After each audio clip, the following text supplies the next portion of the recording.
अस्सलाम वालेकुम।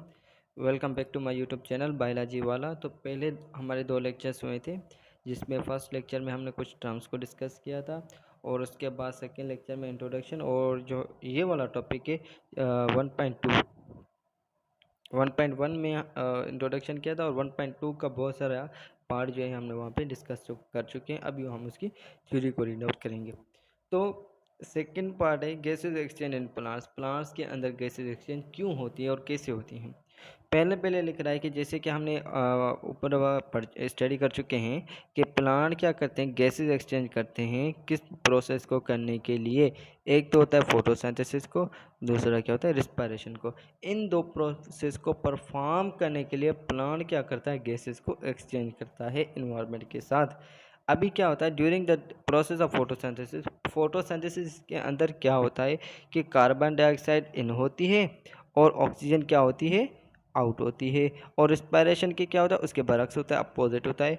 Oxygen in होती है और कार्बन डाइऑक्साइड क्या होती जाती है, आउट हो जाती है। अभी दिन के दौरान की बात करें तो प्लांट के ग्रीन पार्ट्स, किसके, प्लांट के ग्रीन पार्ट्स होते हैं ना, वो प्रोसेस ऑफ फोटोसिंथेसिस करवाते हैं। क्या करवाते हैं, प्लांट फोटोसिंथेसिस। उस फोटोसिंथेसिस में बनता क्या है, प्रिपेयर क्या होता है, कॉम्प्लेक्स फूड होता है, जिसको हमने क्या बोला है, ऑर्गेनिक मॉलिक्यूल बोला हुआ है। और वो किन चीज़ों से मिलकर बनता है, वो सिंपल मॉलिक्यूल से बनता है, जैसे कि कार्बन डाइऑक्साइड गैस और किससे, वाटर से। ये जो होते हैं ये सिंपल इनऑर्गेनिक होते हैं। ये क्या बनाते हैं, एक ऑर्गेनिक मॉलिक्यूल बनाते हैं, जिसका नाम मैं बता रहा हूँ, ग्लूकोज होता है। ड्यूरिंग दिस प्रोसेस में इसके फोटोसिंथेसिस के दौरान क्या होता है, कार्बन डाइऑक्साइड जो गैस होती है वो क्या होती है, उसको अंदर लिया जाता है और ऑक्सीजन को रिलीज़ किया जाता है as a by product. Oxygen को क्या किया जाता है, रिलीज़ किया जाता है एज अ बाय प्रोडक्ट। उसके बाद रिस्पायरेशन एक दूसरा प्रोसेस है जो प्लांट के अंदर ही होता है, जो सारे जो लिविंग सेल्स होते हैं उनके अंदर होता है। ये प्रोसेस है जिसके अंदर क्या होता है, फूड को oxidise means break down, oxidise means break down means तोड़ना होता है, और उसमें से क्या रिलीज होती है, एनर्जी रिलीज होती है। और दूसरी बात पहले ही बता चुका हूँ कि रिस्पायरेशन की दो टाइप्स होती हैं, एक होता है एरोबिक, दूसरा होता है एनारोबिक। एरोबिक क्या होता है, जिसमें ऑक्सीजन की इंपॉर्टेंस हो, मीन्स कि ऑक्सीजन होना लाजमी हो, और उस ऑक्सीजन के मौजूदगी में ही ब्रेक डाउन ऑफ फूड होगी। दूसरे वो होते हैं जो एनारोबिक होते हैं ऑर्गेनिज्म, जिसमें ऑक्सीजन की ज़रूरत ना होती है, वैसे ही फूड को तोड़ा जाता है। एनारोबिक रिस्पायरेशन क्या होती है, ये इसमें क्या होता है, ऑक्सीजन होना लाजमी होता है, मीन्स टेकन इनफ ऑक्सीजन लाजमी होता है, और उससे कार्बन डाइऑक्साइड रिलीज की जाती है। ये जो प्रोसेस ऑफ फोटोसिंथेसिस है, sorry the process of gases exchange होती हैं जो प्लांट के अंदर होती है ना, ये एक माइन्यूट ओपनिंग में स्मॉल ओपनिंग से होती हैं, जिसको हम स्टोमेटा कहते हैं। वो हमारे पत्तों पे मौजूद होती है। द रूट और स्टेम होता है, वो गैसेज एक्सचेंज करनी पड़ती है उसको रिस्पायरेशन के लिए। ठीक है, यहाँ पे एक बात समझनी है कि फोटोसिंथेसिस के लिए स्टोमेटा, और हमारा जो है ना रिस्पायरेशन के लिए कौन सा आ जाता है, रूट और स्टेम हो जाता है। तो फोटोसिंथेसिस रिस्पायरेशन के डिफरेंसेस में बता दूं कि फोटोसिंथेसिस में पहला जो अभी मैं पहले फोटोसिंथेसिस की बात कर लेता हूँ, फिर रिस्पायरेशन की बात कर जाता हूँ। फोटोसिंथेसिस में क्या होता है, ये एनाबॉलिक प्रोसेस होता है। मैंने एनाबॉलिक प्रोसेस का पीछे में लास्ट टर्म में बता चुका हूँ।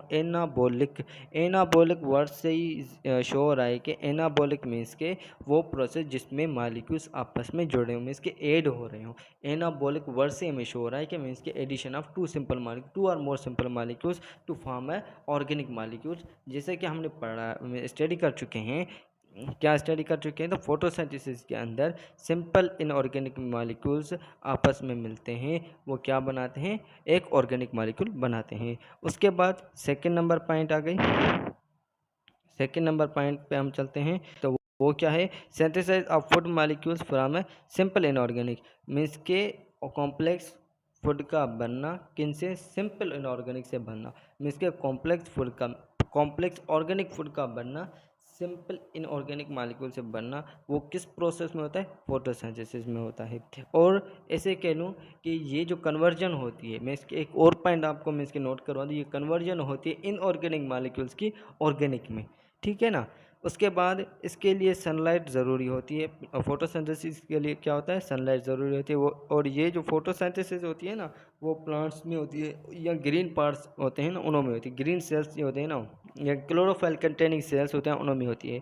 और ये क्या बोले, कार्बन डाइऑक्साइड गैस को यूज़ करती हैं, इस्तेमाल करती हैं, और रिलीज़ क्या करती हैं, ऑक्सीजन को रिलीज़ करती हैं।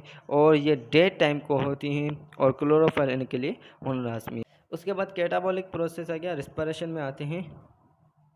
तो रिस्पायरेशन में पहला पॉइंट जो है हमारा कि है catabolic. Catabolic means break down. Catabolic की हम बात करें तो मीन्स इस प्रोसेस में क्या होता है कि ब्रेक डाउन होती है सिंपल ऑर्गेनिक मॉलिक्यूल की, क्या होती है, ब्रेक डाउन होती है किसमें, इनऑर्गेनिक कंपाउंड्स में होती है। जैसे कि ग्लूकोज ले लिया हमने, कार्बन डाइऑक्साइड, अब यहाँ पे क्वेश्चन शो हो रही है, ग्लूकोज की हमने ब्रेक डाउन कराई, उसमें से क्या निकल रहा है, हमें मिल रहा है एक इनऑर्गेनिक कंपाउंड कार्बन डाइऑक्साइड, और दूसरा इनऑर्गेनिक कंपाउंड क्या मिल रहा है, हमें वाटर मिल रहा है, प्लस में हमें एनर्जी या एटीपी की फॉर्म में एनर्जी क्या हो रही है, रिलीज हो रही है। उसके बाद दूसरी पॉइंट की तरफ चलते हैं, ये होता है breaking down of food into the inorganic substance. Simple सी बात है, पहली पॉइंट में हम बता चुके हैं कि कॉम्प्लेक्स यहाँ पे टूटते हैं, फोटोसिंथेसिस में कॉम्प्लेक्स और मॉलिक्यूल्स बनते हैं। यहाँ पे जो वो कॉम्प्लेक्स है ना, वो टूटेंगे किसमें, इनऑर्गेनिक में टूटेंगे। तीसरी पॉइंट होती है, इसको लाइट एनर्जी की ज़रूरत नहीं होती है, ये सारे लिविंग ऑर्गेनिज्म में इसके परफॉर्म होता है, वो चाहे ग्रीन पार्ट हो, चाहे नॉन ग्रीन पार्ट हो, चाहे प्लांट हो, चाहे एनिमल हो, जिस भी सेल में रिस्पायरेशन होती है। उसके बाद ये ऑक्सीजन को यूज़ करता है, और कार्बन डाइऑक्साइड को रिलीज़ करवाता है, और ये टेक्स प्लेस ऑल टाइम्स, ये 24 घंटे में इसके परफॉर्म होता है। में सारा टाइम, सारे दिन का दौरान जो होता है ना, साढ़े 24 घंटे ये परफॉर्म होता है। वो क्या होता है, हमें इसके 12 घंटे परफॉर्म होता है, और इसके लिए क्लोरोफाइल ज़रूरी इम्पॉर्टेंट या नहीं है। अभी जो हम टर्म स्टडी करने वाले हैं उसका नाम है स्टोमेटा। स्टोमेटा क्या होती है, ये एक माइक्रोस्कोपिक ओपनिंग होती है। क्या होता है, माइक्रोस्कोपिक ओपनिंग होती है जो एपिडर्मल लेयर, किसकी से लीव्स की एपिडर्मल लेयर्स होती है ना, उस पर मौजूद होता है, जिससे क्या करते हैं, प्लांट गैसेज एक्सचेंज करते हैं for the process of photosynthesis. Through this opening plant exchange gases with the environment. In opening से मीन्स कौन सी, स्टोमेटा वाली जो ओपनिंग है उसके साथ प्लांट क्या करता है, प्लांट क्या करता है, गैसेज को एक्सचेंज करता है अपने एनवायरनमेंट के साथ। ये जो स्टोमेटा होते हैं वो स्लिट लाइक में इसकी स्लिट हैं, तो स्लिट लाइक ओपनिंग होती है, और उसके साइड में क्या होते हैं, गार्ड सेल्स होते हैं। और they are chlorophyll containing cells with thicker while thinner and elastic outer walls। ये क्या होते हैं, ये क्लोरोफाइल कंटेनिंग सेल्स होते हैं, और उसकी जो इनर वॉल होती है वो थिकर मीन्स मोटी होती है, और जो इसकी जो आउटर वॉल होती है वो इलास्टिक, और क्या होती है, थिनर होती है, पतली होती है और इलास्टिक होती है। The opening and closing of stomata depends upon the turgidity of the guard cells। जो ओमेस के ओपन कब खुलते हैं, कब बंद होते हैं स्टोमेटा की, वो किस पे डिपेंड करती है, वो turgidity of guard cell means के गार्ड सेल के during the day time as a result of ongoing process of photosynthesis, the accumulation of photosynthetic solute cause the turgidity of the guard cell। अब turgidity कैसे बढ़ती है, time जो photosynthesis होता है वो तकरीबन सारे दिन को चलता है। जब हम इसका उसको टेम्परेचर जो होता है ना नॉर्मल होता है, अभी ज़्यादा हो जाएगा तो वो रेडिएशन ज़्यादा आएंगी, तो प्लांट कभी कभी फोटोसिंथेसिस नहीं करता, पर अमूमन जो है ना होल अरे क्या करता है, फोटोसिंथेसिस करता रहता है। तो वहाँ पे क्या होता है कि अक्यूमुलेशन में जमा हो जाता है, में फोटोसिंथेटिक सॉल्यूट जो होते हैं, मीन्स के सॉल्यूट वो जो हल होने वाले हों, मीन्स के एक हल करने वाले होते हैं और दूसरा हल होने वाले होते हैं, तो सॉल्यूट की कंसंट्रेशन ज़्यादा होती जाएगी, सॉल्वेंट की कंसंट्रेशन कम होती जाएगी। तो उससे क्या होता है, सेल के अंदर, गार सेल के अंदर क्या हो जाती है, टर्जिडिटी इंक्रीज हो जाती है। Thus the stomata are opened, और उसी वजह से जो है ना स्टोमेटा क्या हो जाते हैं, ओपन हो जाते हैं in the process of taking in carbon dioxide and given out of oxygen begins until it becomes dark. Means कि ये जो प्रोसेस होता है कौन सा, कार्बन डाइऑक्साइड के का इन लेने का, मीन्स अंदर लेने का, और ऑक्सीजन का बाहर लेने का, जब तक धूप मीन्स के धूप ख़त्म नहीं हो जाती, मीन्स कि अंधेरा नहीं हो जाता, तब तक ये क्या होती है, चलती रहती है।